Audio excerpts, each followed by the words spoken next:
pain is a big issue. It's one of the vital signs in addition to blood pressure, pulse, temperature, and super common in people that are hypermobile, especially in people that have Ehlers-Danlos.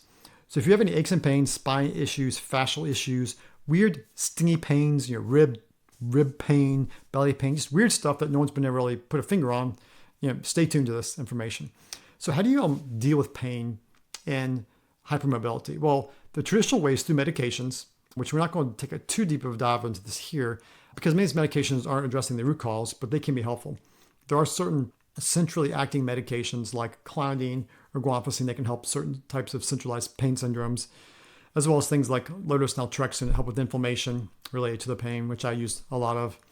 Certain medications like tizanidine, through its impact on the nervous system, it actually helps regulate alpha. It's actually an alpha agonist, similar to clonidine, but also has some tricyclic activity. So it's this really kind of dirty drug that does a lot of interesting things.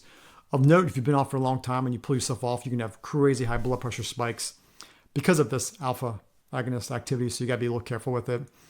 The problem is, back in the day when we thought narcotics were safe, a lot of individuals with hypermobility and pain syndromes were put on narcotics like Vicodin, Percocet, long-acting oxycodone.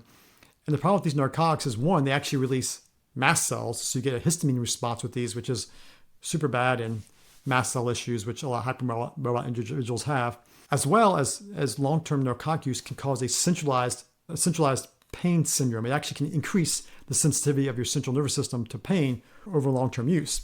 If you're watching these videos, you've seen that I mentioned that being a part of the fascial reaction of your connective tissues in your central nervous system, and narcotics make this whole thing worse.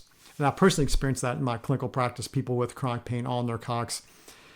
It's just really, really hard to get them off of them because it's difficult. But there are a lot of interesting things you can do for the pain of these individuals that can help with the fascia. Physical exercises, fascia work, acupuncture. Strain counterstrain is an interesting newer type of physical therapy or fascia work where you find individuals' trigger points, relax the muscle tendon junction, press on those and tighten up, and you actually, as a way to release those trigger points. But fascia work can be very, very helpful, as well as certain types of physical therapy that respect the joint, respect the hypermobility. One of the ways you can actually minimize pain, minimize a lot of the central nervous system symptoms, are by strengthening your core body muscles, strengthening your neck muscles, strengthening your different body muscles, in combination with fascia work, which actually, one of the things that happens is when you get these pain, the fascia tighten down, which actually makes the pain stuff worse and increases the activation of your nervous system. So doing fascia work to relax this, dry needling, mechanical needling, which is you put the needle in there and you turn it, which is kind of what some dry needles do, but some acupuncture do as well. Fascia work, even trigger point release. Massage can be really super helpful as well because it not only calms your nervous system down, but it also can be worked on some of these fascial points. So there's a lot of interesting things that can be done for the pain.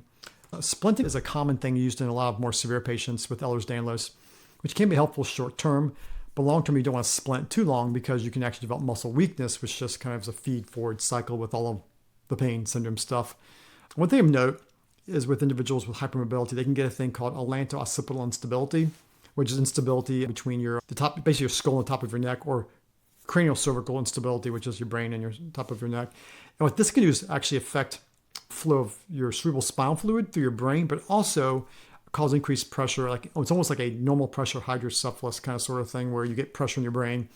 That can really mess a lot of stuff up. People notice headaches that become positional. They wake up in the morning with a horrible headache. They go vertical, it tends to get a little better.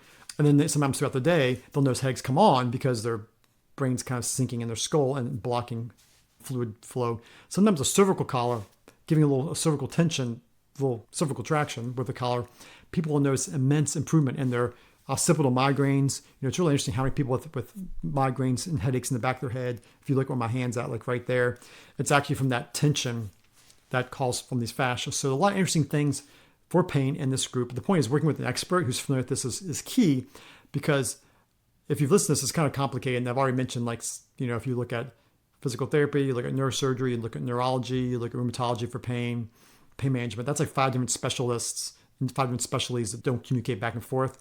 So finding someone who's hypermobile aware of these things can be super helpful for managing pain syndromes. If you want more information about this, we'll have some links below to our website. We've done a whole host of videos on hypermobility, as well as its association with POTS, dysautonomia, GI tract issues, autoimmune issues, gut problems, a whole host of things that these all tend to come together. So hopefully this little snippet was helpful for you. If was, please like, share, subscribe below. The way this kind of information gets out is by you sharing it as well. Put your questions below. And when we get some time a little later on, we'll try to answer the questions as best we can. Take care and talk to you soon.